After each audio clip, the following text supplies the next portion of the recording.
done studies that show that. Recording is going, and we'll start letting people in.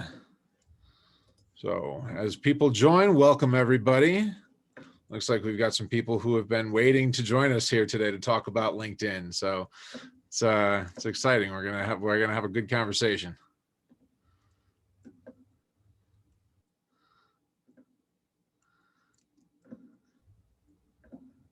We are also live on Facebook. So if anybody has anybody has anybody reach out to them saying, hey, how do I get on this webinar, you can direct them to Facebook, to the Mission Suite Facebook page. We're live there as well. And we'll just give people here a minute or two to join. Yeah, we've already got a good group of people here, including one phone caller. So welcome to the phone caller. We've never had one of those before. All right. Well, here we go. Let's jump in here today. We've got a lot to cover. So thank you so much for joining us for today's community table discussion about how to grow your business with LinkedIn in 15 minutes a day. I don't know if growing your business with LinkedIn or 15 minutes a day was what caught people's attention, but it was clearly one of the two. My name is Ian Campbell, and I'm the CEO of Mission Suite. And joining me, as always, here is Dean Isaacs, the founder and CEO of Vantage Group. Dean, welcome again. Thank you for having me as usual. Yep. Absolutely, absolutely. We've certainly built something here, and I know that I'm enjoying it. A lot of fun every month. Yeah, right. So for everybody that's joined us here today, obviously, you know that LinkedIn is a really powerful tool. You've probably spent some time, or maybe a lot of time, trying to figure out how to use it to your advantage. Maybe you've paid for the premium tools. Maybe you've tried to use it as on the free version. Maybe you've just kind of given up altogether and just use it as a glorified contact book. I know that I've personally gone through all three of those stages myself, so I can feel you. And you know, like, some of these things may work, and some of these things work well, some of these things don't work at all, right? And this glorified contact list that you know, some people just end up with is typically filled with a lot of people that we really don't even know. And so you end up wasting time, you end up wasting money, and nobody wants to do that. So what we're going to be talking about today is how you can spend 15 minutes a day, really focus time, 15 minutes a day, using the free version of LinkedIn, and actually use it to grow your business and to grow out your network. And so Dean and I have had some conversations there. I know that we've got some people on the call today as well who have had some success in this too. So as far as just kind of the housekeeping stuff is concerned, obviously we're going to be taking questions throughout the session today. So as you have questions, we're going to be touching on a number of different things. So as you have questions, feel free to drop them into the Q&A box of Zoom here. So it's preferable to drop them into the Q&A and not the chat, but use the Q&A instead, so that we can make sure that we're addressing questions in one central place. If you have specific questions that you'd like to have answered, that are about your process, your specific thing, ask them. Right? I mean, we're here to help. We're here to, and we can dive in. It's entirely possible that we may end up asking you to join in, and so that you can actually talk, and other people can hear a little bit more about what you're asking as well. But a lot of these things, I'm sure we'll be able to just answer too. So if you do have questions, ask them throughout. Don't worry about waiting to the end. If we do have time, we will do a Q&A section at the end of this, but hopefully we'll be having the conversation throughout the course of this session here today. So we are going to cover the things that we're going to cover today. We're going to cover organic content. We're going to cover building referrals, building a network, getting more people to accept your requests, and actually not look like you're selling them, or not walk away feeling like you were selling them. But to get started, we'll talk a little bit about this concept of organic content on LinkedIn. And Dean, I'm wondering, from your perspective, if you can kind of get us kicked off here, kind of tell us a little bit about what we're thinking about as far as organic content is concerned, and what we should be thinking about when we start doing this. Is it just for businesses? Should we be doing it personally? What should we be doing here on LinkedIn? Yeah, it's a great start, because LinkedIn is a very powerful tool, clearly, right? There's over 77 million users now on LinkedIn. So it's not jump change by any means. So there's a lot of ways to leverage the platform, right? You can certainly pay to get eyeballs on LinkedIn, much like you can on any social platform or on Google search. But obviously we're talking about organic. So it's content you create that you're going to get visibility without having to pay LinkedIn to do so. So that's part of it. I think the other thing to think about is what are your goals, right? What are your goals for LinkedIn? Because that frames everything up. So if you're a subject matter expert, you're out on your own, your personal brand is your business brand, LinkedIn's a great place to be.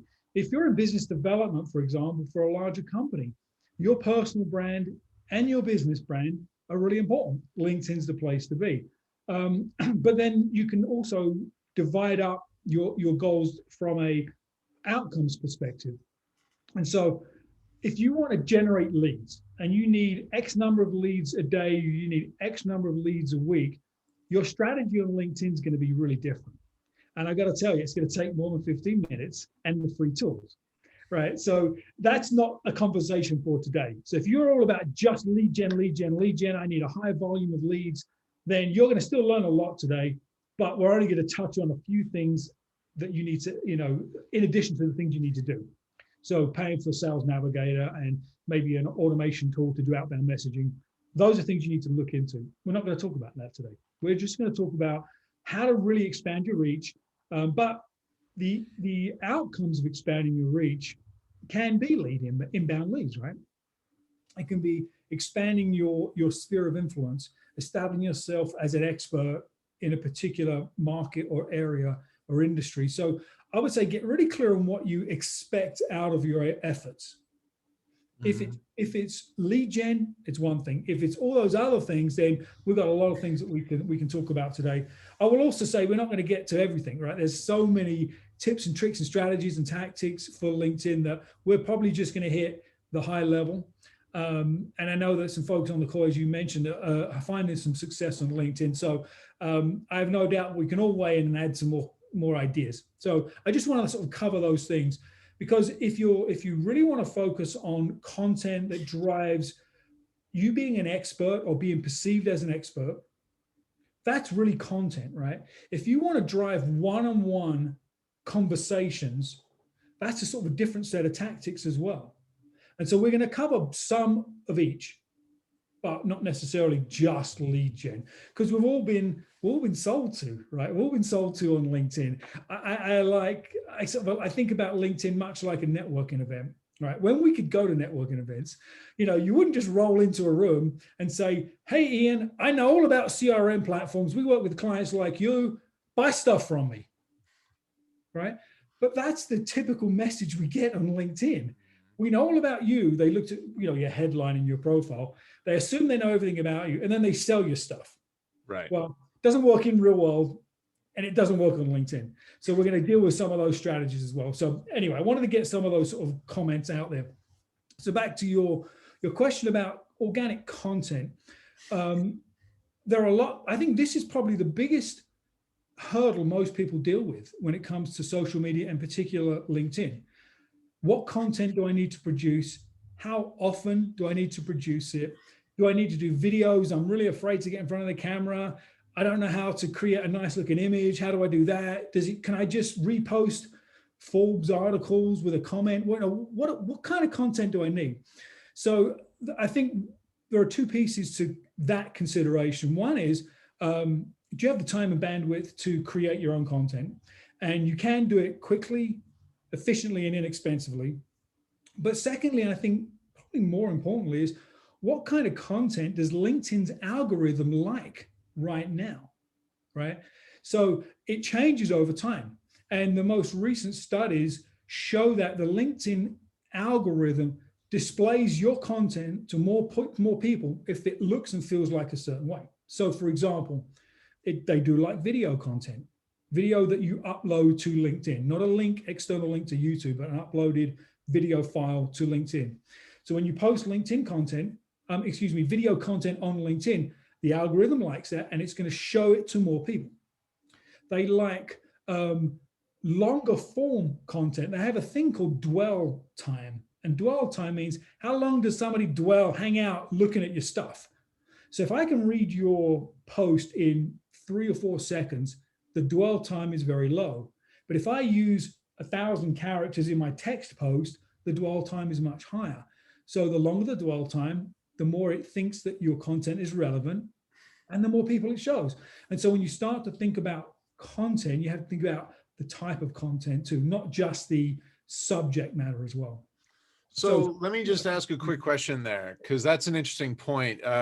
Posting stuff that the algorithm likes.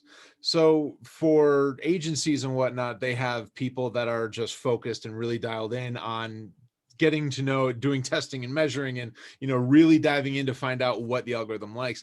How should the rest of us be doing this, right? How can how can we, what is there I'm sure that LinkedIn doesn't just broadcast this or say, hey, this is how you game our system. No. How do we find out about this? Well, being on webinars like this, right? That's one way to do it. Certainly there are lots of, LinkedIn experts out there that do this testing, and there are large agencies that do the testing, and they will publish reports, right? They'll publish their findings. So I think that's good. To sort of get your data, and certainly that stuff changes. So I did some additional research in preparation for today to see what's changed from the end of 2020 into 21, and we've seen some things that change. So for example, LinkedIn traditionally doesn't like you including a link to an external website in your post, because they're like, why would we show more people a link that's going to send eyeballs away from LinkedIn? And so a workaround has been, don't put the link in the post, put the link in the first comment below the post. And in your post, you can say, the link to the thing is in the first comment below. And that works really well for now. But LinkedIn's savvy, right? And so now what they're doing is they're actually penalizing posts where the author of the post is actually creating that first comment. Brand new this year. I hadn't seen that before, but some of the research I did is showing that, so that's not working so much. So you've got to continue to do your research. You've got to stay fresh. So a workaround, so for those on the call today, a workaround for that is, now the studies are showing that if you include an external link in your post, but it's only about 20% of the time, they won't downgrade your post. So again, if they don't want 1 out of every 5 posts, you can drop a link in, you're okay. That's what they're saying. Okay. So early days, because it's new, it's a new change to the algorithm. So we haven't done a lot of testing yet, but I told my assistant today that we're going to give it a try. The next 30 days, let's just put that link right in the post and see if we get less views. So we've got historic data to be able to measure against. So I kind of went down a little bit of a rabbit trail there, but those things are important when you think about creating content.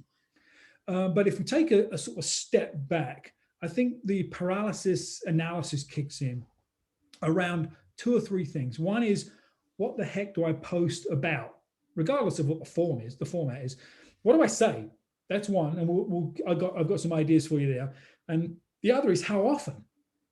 Do I really need a post every day? Well, again, looking at the algorithm, looking at the statistics, you don't. You actually can get really good results with 1 organic post a week. 1 piece of content, fresh content you create a week is enough to get kind of gain the benefits of the algorithm.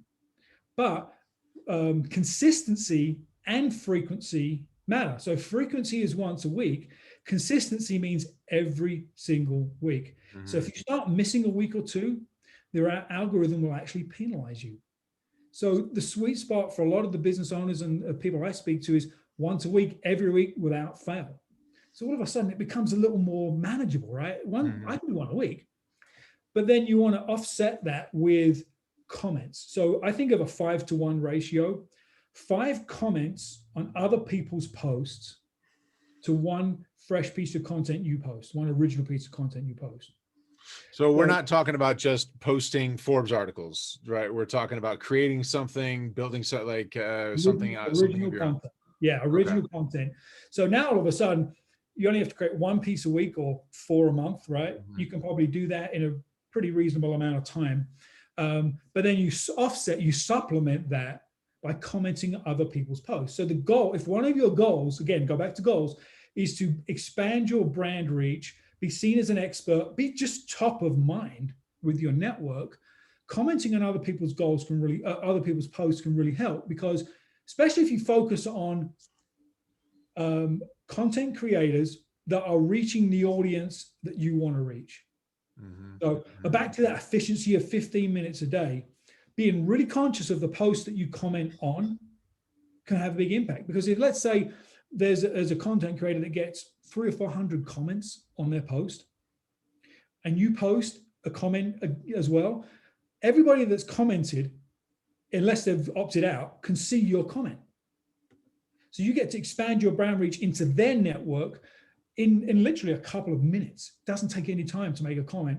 And the thing about comments is, don't try and upstage the post, right? I've seen that too. It's like, you want to be the smartest guy on the planet. Nobody likes the smart aleck. Nobody likes the, don't try and upstage the post. Don't do that, because that actually creates the opposite effect. But be thoughtful, be insightful, add value to the readers, and they will see you as somebody that looks like that versus the guy that wants to be the smartest guy in the room. So that's another way to expand your reach using other people's content. So 5-to-1 ratio is a really good way to go when it comes to that.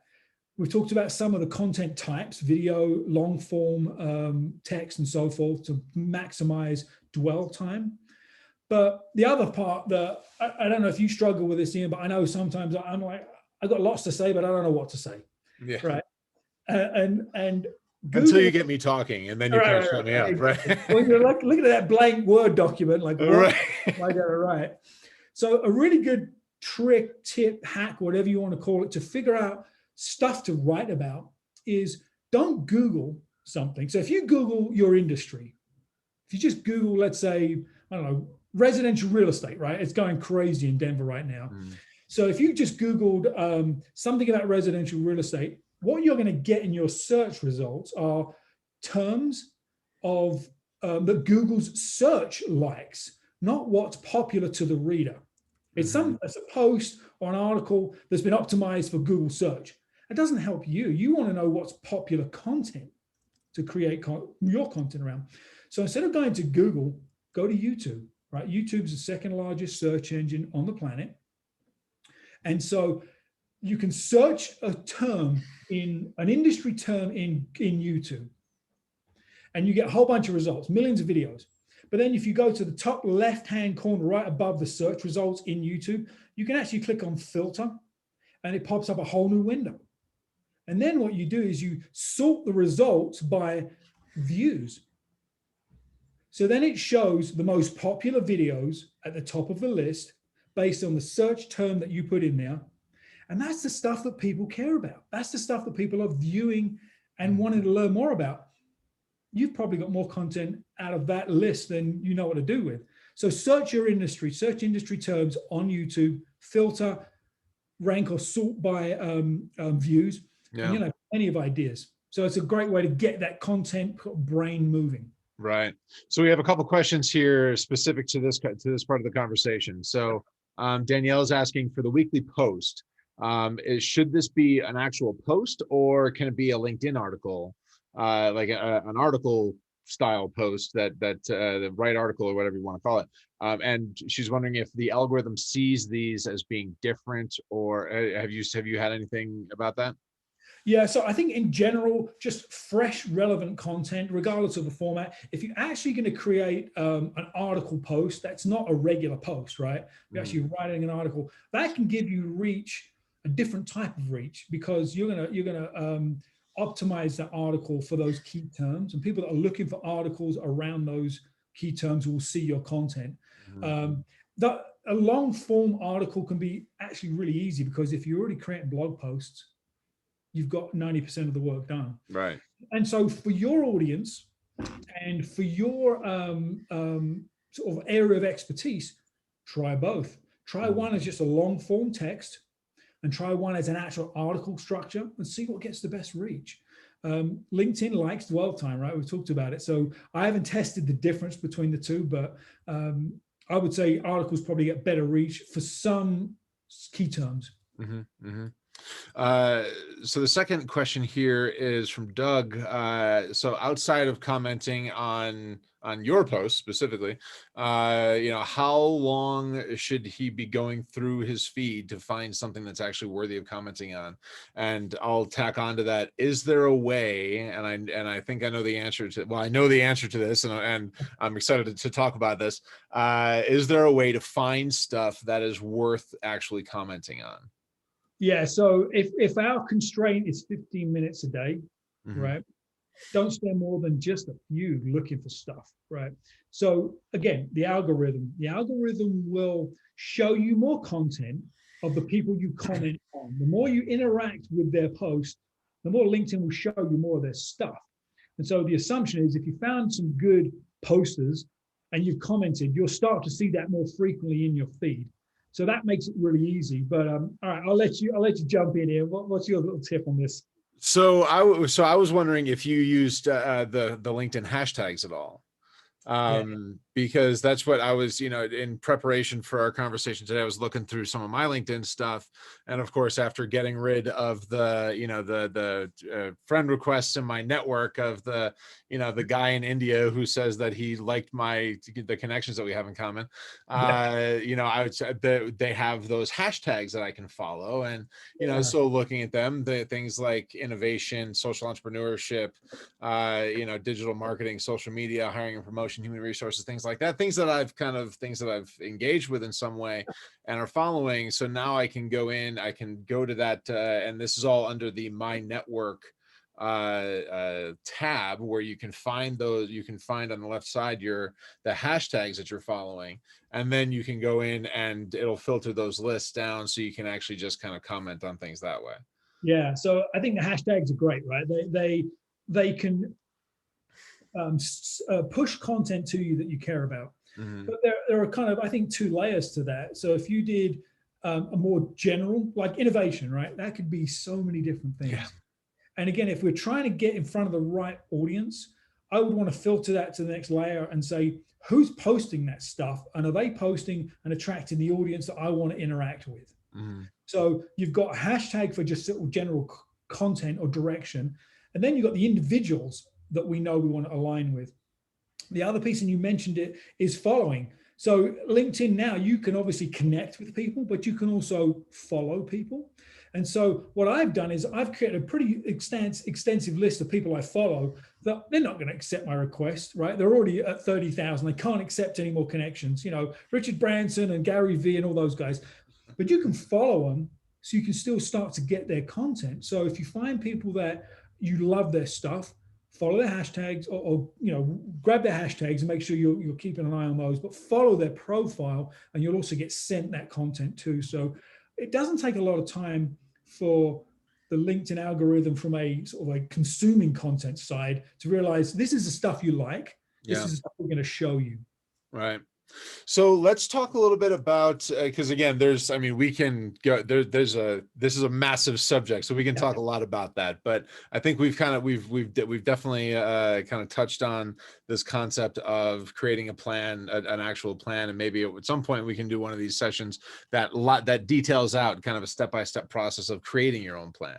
Yeah, having that content calendar and all those things. Yeah. Exactly right. And so I'm curious. So another thing that we talked about is how to quickly know if your content is actually resonating, right? Yeah. Because we have like the vanity metrics of the likes and things like that. And, every time that I get my 1 or 2 likes on my posts, I get all excited, right? But that doesn't really tell me that much.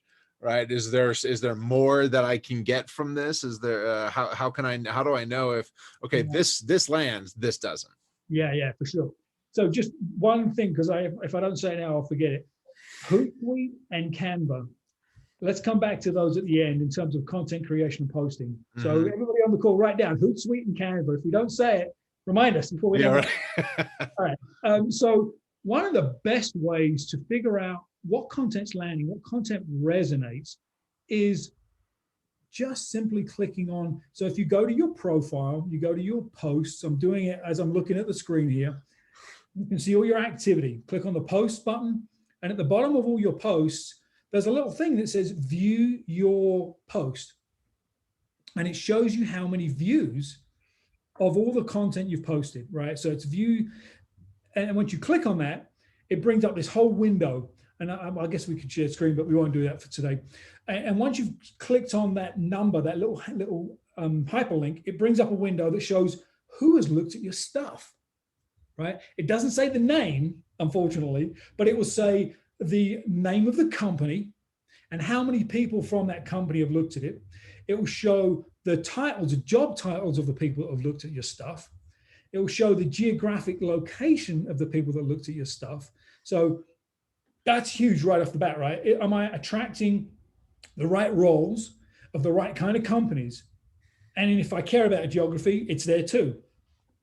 And what I do is I'll do a side-to-side comparison of my content, little video content versus PDF posts versus topic differences, and see what's attracting the audience, right? And that's a huge one. People don't even know that's there. So underneath your post, click on that little views button and it will bring up a window. The other thing it will show you is reactions, so likes and that kind of stuff. Mm-hmm. It will show if people have commented and how many, and it will show if people have shared or saved your post as well. To me, shares and saves are like the holy grail, right? Right. It's easy to like it if you know the person. Yeah, great, Dean, that was fine, whatever. But when they save the content, it means it was relevant enough they want to come back to it. Mm-hmm. Or if they share it with their network, again, it resonated. So that's a really easy one. Look on that view, click on that little view button. Yeah. So I'm going to bring Hootsuite back into the conversation here already. So I'm wondering, I recently discovered inside of Hootsuite, the analytics tools, because I actually started tracking some of this stuff myself, right? I've been preaching that message for the past 15 years and I finally started doing it.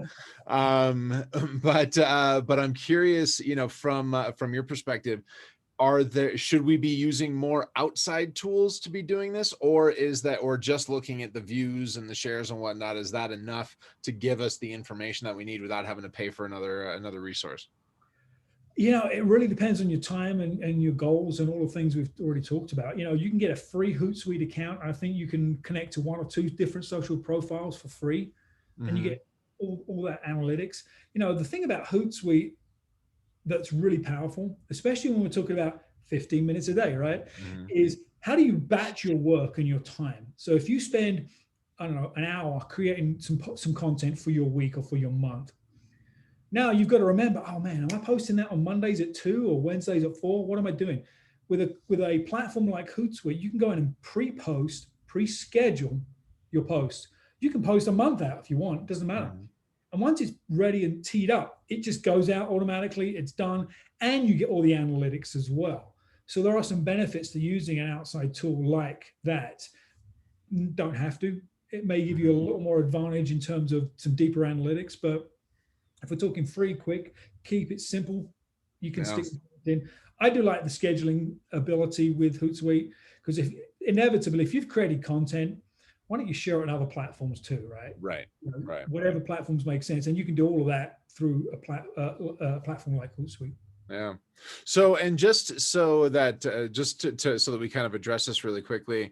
So, because we know about creating content from a company standpoint, right? I mean, so we see company information going out all the time, things like that, but this is actually effective and worthwhile for the sales guy inside of a company who's developing their own content as well, right? I mean, but just being an individual, a person who's out there doing this on their own, even if they are inside of a company, creating their own stuff is worthwhile for themselves too, right? Absolutely. Even as a salesperson, your audience, your market, your prospects want to know that you're an expert in your field. You may not be the sales engineer or whatever, but they want to know that you're credible and that you understand their world, your industry. And so posting around that's really, really good.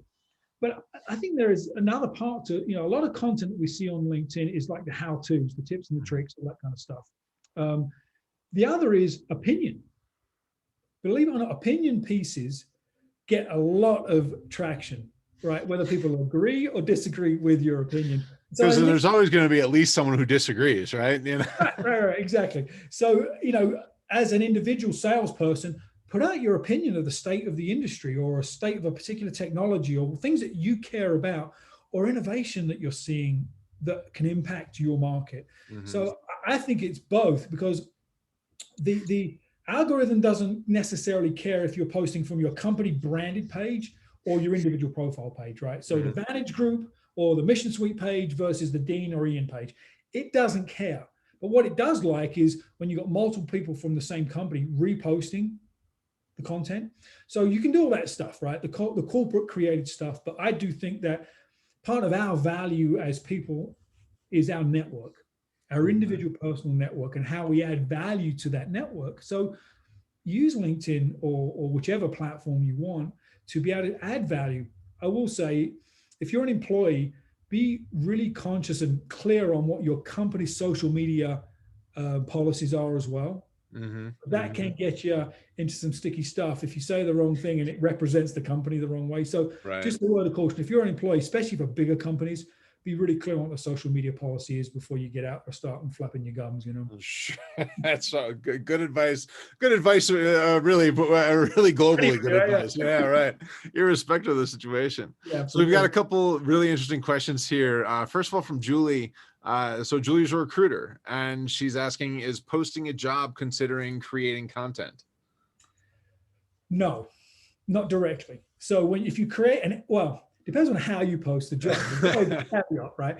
If you've created a job posting, a paid job posting, that does not count as content unless something changed in the last 30 days. But what you can do is you can repost that ad in your profile. So create a new post, talk about the ad, talk about the company, talk about your client, and then link it to the job posting. That would be a post. That would be considered content. Yeah. Awesome. And I have a lot of clients that they don't want to pay for the LinkedIn ads, job ads. They're using Indeed or Zip, Recruit or whatever. And so they just create a post in LinkedIn, a text post, and then just link right in there to the external ad. Yeah. No. And that would be a post, yeah. Right. Okay. So Doug asked, what are the best days to post? Are there best days to post, best times to post, anything like that? Yeah, I don't know if this is an algorithm thing or just a human habit thing. I would say what we've seen is some really good times to post are mid-morning, mid-afternoon, Monday, believe it or not. Actually, Monday through Wednesday are pretty good. Thursday it can be a little hit and miss. I actually still do some posts Friday morning. Because what happens is people see them, and when they wind their week down at the end of Friday, they're looking at LinkedIn or they're catching up over the weekend. We've tested some posts on the weekend, and they're okay. I think if you're using Instagram, the weekend's fine, the evenings are fine, but not so much on LinkedIn. So I would say if you've got like a big power post that you want to go out for the week, Monday mid-morning or mid-afternoon is probably your optimum, and then Tuesday or Wednesday from there. I find that that using kind of your own standard habits can be really effective to kind of make those decisions too, because I mean, at least in my world of marketing and sales, right? Everybody else that's in marketing and sales kind of operates the same way. They spend the first half of Monday getting caught up, right? Which basically means scrolling through Facebook, scrolling through LinkedIn, and pretending that they're working in order to make themselves feel okay. At least that's what I do, right? But I got caught up, and so I find some great content, and content searching. That's another thing that I talk about a lot. Yeah, right, exactly. But using those kinds of figuring out those kinds of habits, and when you're doing that, right, it can be an effective way to make those decisions too, right? Yeah, for sure. I mean, this whole work from home thing has changed sort of people's daily habits too, right? If they were in the office and they were eating and working at their desk at lunch, a lunchtime post could be really timely, or maybe it's right after lunch when they come back, they just do a quick scroll, do a little research, right? A little poking around on Insta or Facebook or LinkedIn, and it shows up. So I think those are good to keep in mind the habits of your buyer. Some people just don't like Monday because Monday's one of those just like crazy days. Yeah. But we've had good luck with Monday posts. And actually, like I said, Friday afternoon posts of all things. Yeah, right. So another question here from Shannon. What if you have a network of a particular type of industry because you've been in that industry for many years? So, I've been in human resources for years, and I know, and I've got a bunch of people, but now you're launching a new business and you want to reach people that are in a different industry. Now I'm moving into IT, and so I got to do that. Should I, can I post content for my new industry in my current LinkedIn to grow thought leadership for that new industry? And I think it's not said here, but I think the question goes to, or should I just create a new profile? I wouldn't create a new profile. I mean, that's like creating a whole new website and hoping that Google indexes you Mm-hmm. quickly, right? You've got social capital in your current profile, right? And so a change in careers can get more eyeballs than any awesome post sometimes, right? And then you can leverage that as a really good story. So what I've seen work really well is, I'm switching industries and here's the reason, and tell a story. People love a good story, right? They love a good go like, what's going on? And use that. Maybe it's a series of posts that I'm switching from healthcare to IT, and here's why. Obviously, I will say, make sure your LinkedIn profile is current, right? Your current employer or job or whatever, all that's good to go. Your industry's been updated and that kind of stuff. Assuming you've done that. If you've got the toggle switched on in your profile that says, when I update my profile, it pushes that notification out, then a lot of people will see, Sally Joe just changed jobs. Congratulate Sally Joe, blah, blah, blah. That's going to get a lot of traction from your relationships. But use that change as a story, why and how, what your plan is, and then you ask for help. Mm-hmm. I'm new to the IT industry. If any of my contacts know people like this, or if you recommend I should connect to any people like that, I'd love the help. People like to help. Yeah. So use their HR, in this case, HR friends, because HR people like to help, to connect with IT people if they know them. So don't abandon what you've done. There's so much social capital in what you build up over the years. Yeah. So definitely keep using that same profile to build up that thought leadership. Yeah. And now finally from Kevin, do you have recommendations for inexpensive automation tools to automate connection requests or direct messages within LinkedIn? And this is actually of particular interest to me because, and I know that I've shared this with you, the inexpensive tool that I found, I'm no longer allowed to pay for given the country that apparently they are in. I'm not allowed to send money to that country through PayPal anymore. So Yes. Yeah. those inexpensive things that can go by the wayside pretty quickly. So what have you found that, has some longevity to it? Yeah, so I think it depends on exactly what you want the tool to do. So Mission Suite can do some of that for you, right? I mean, we use Mission Suite, and you've got some really good features in there for social engagement. We already mentioned Hootsuite that can automate content, outbound content. But if you're really looking at messaging and connection requests, there's a couple that come to mind, and the one that most of my clients use is a tool called Copilot. I think the website's copilot.ia, I believe it is. And what they do is they automate your outbound messaging. Starts with your connection request message, and then your sequence of follow-up messages. Mm-hmm. Pretty inexpensive. You have to have the upgraded version of LinkedIn. You have to have the Sales Navigator tool because it's all built around the filtering of your audience with Navigator. So you have to have that. And that runs what, $70 or $80 a month, depending on if you buy monthly or annually. And then Copilot, and I'm not a rep for them. I don't get paid for it. I think they run around $300 a month, which is that expensive? Is that cheap? I don't know. You tell me, right? It depends. Right. If you can close one deal because of that membership, it might be worth your while. And back to my earlier comment, if you really want to drive a whole ton of leads on LinkedIn, you're going to have to invest in a tool like that.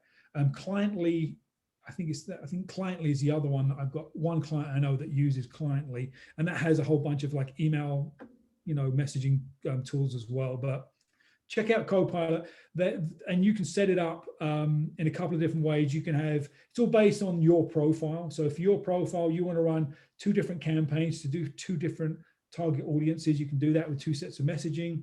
If you've got multiple business developers or executives you want to run, they charge by the profile. So it's pretty easy to do. Yeah. And there are other, if I remember correctly, there are some other tools that are out there too, Yeah, right? So yeah, so it just depends on kind of and each one has their own feature set and, some key things and whatnot.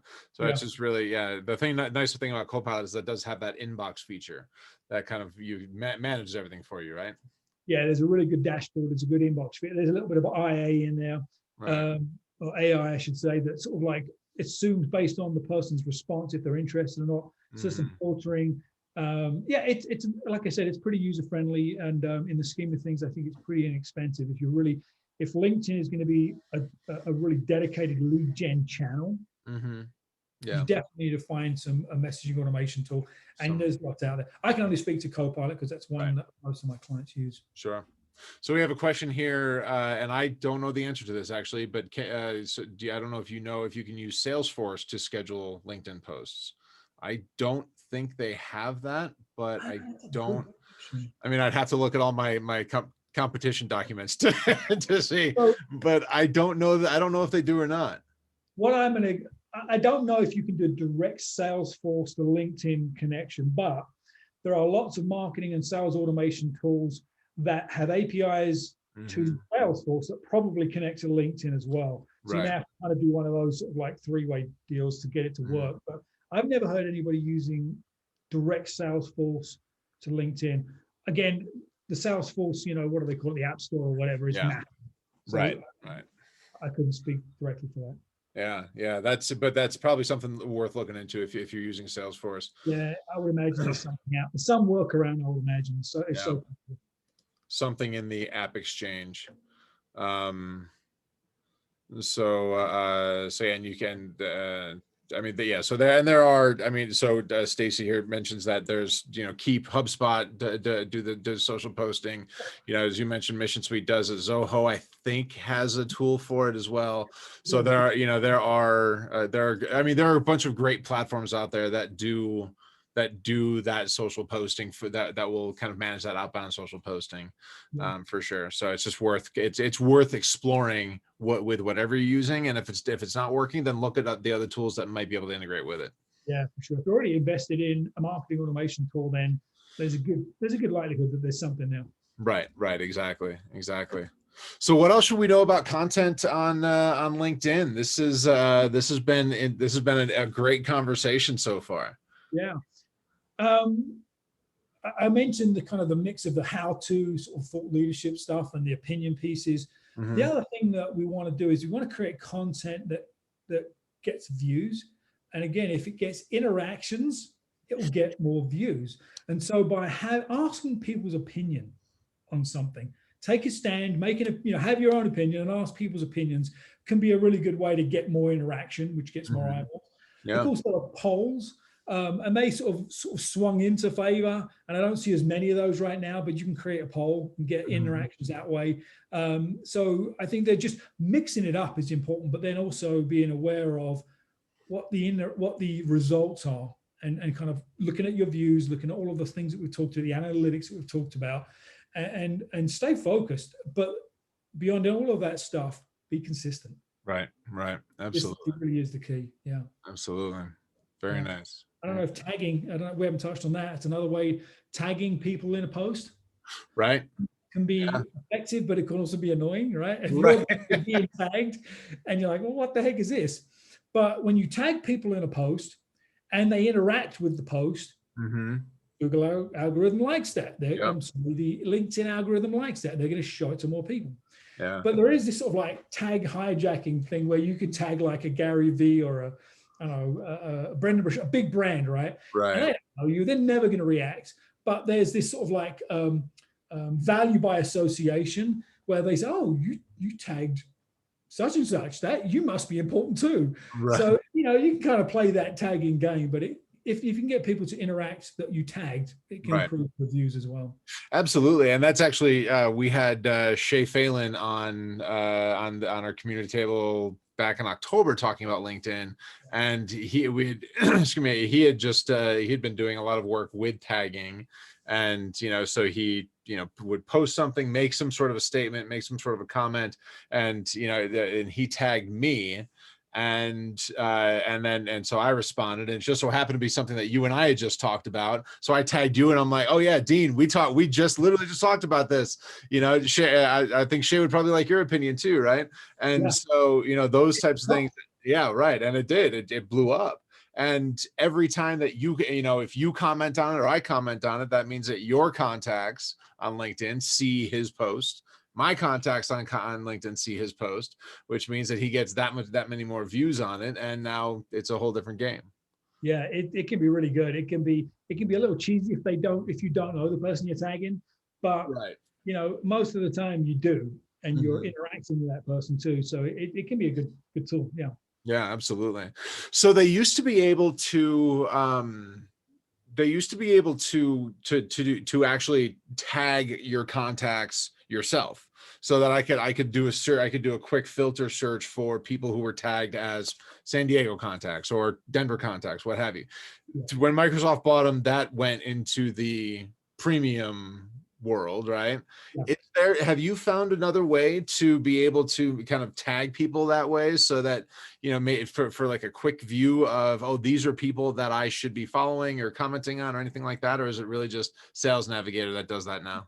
You can use the free filtering in your own contacts. Mm-hmm. So if you want to narrow your list down to people in IT in San Diego, you can quickly filter your contacts with the free tool. So that's Right. one way to do it. But if you want to get beyond that and like create lists, then you need the Navigator subscription.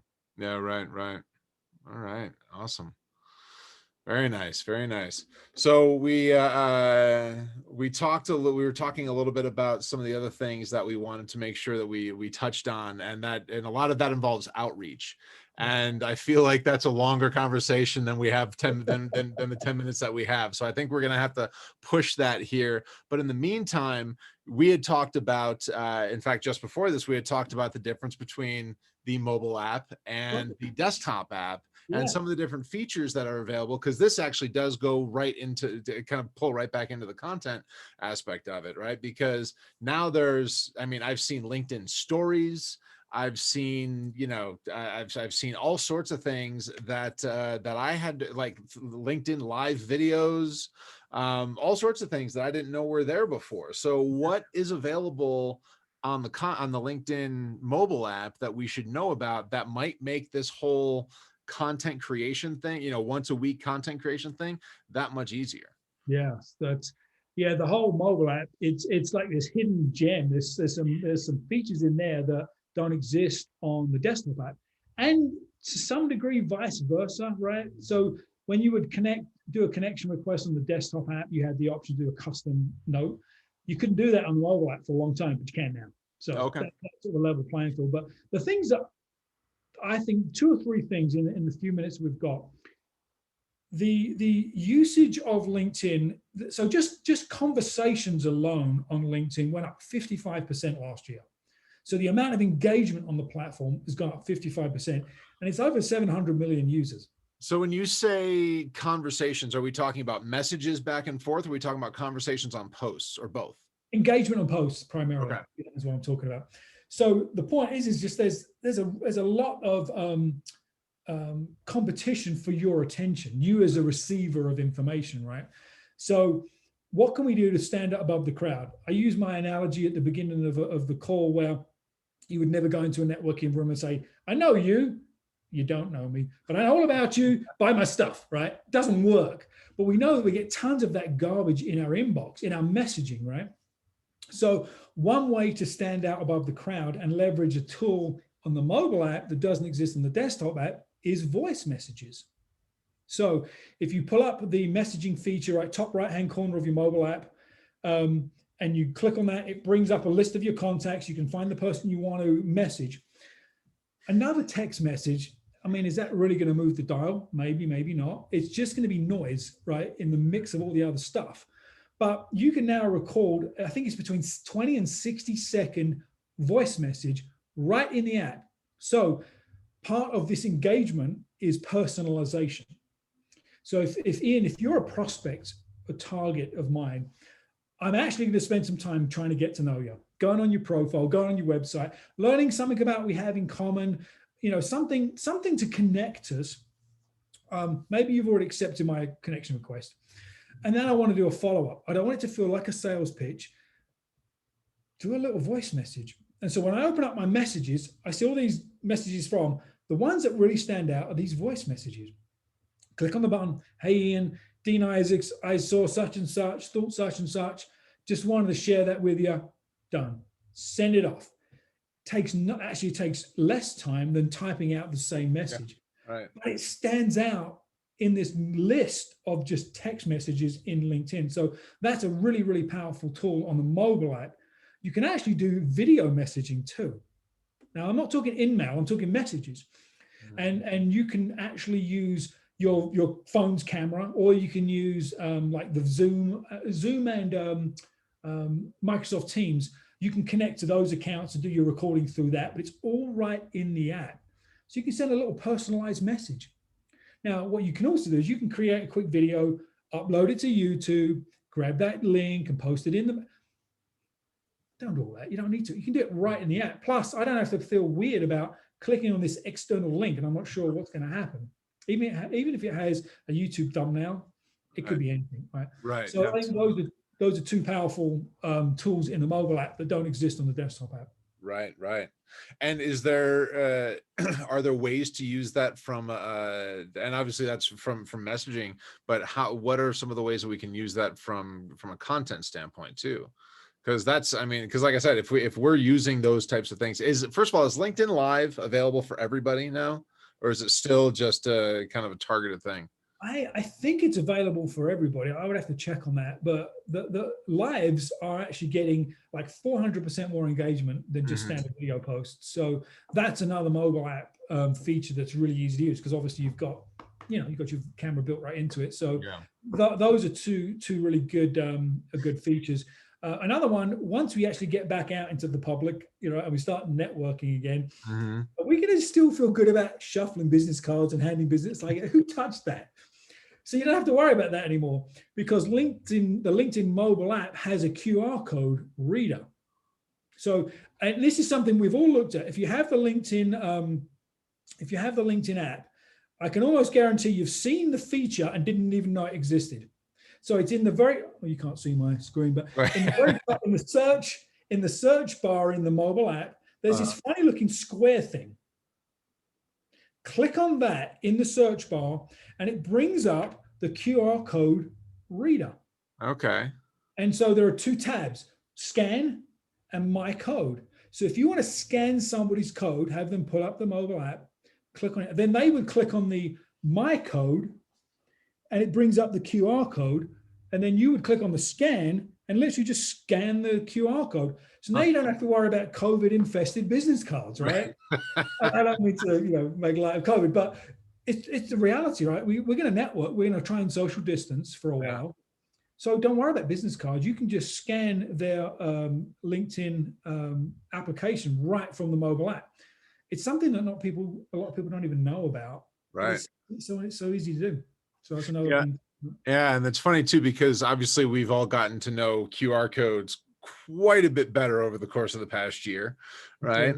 And for a long time there were a lot of, they were a huge marketing fad for a while, and then they went away. And there were stories all over the place about whether or not QR codes were gone for good. And well, here we are back again, right? The time and place of everything, right? When we had to download a special app just to be able to read the QR code, it was dead before it even got started, right? But it's a little more usable. So that's another thing to consider when you're out and about.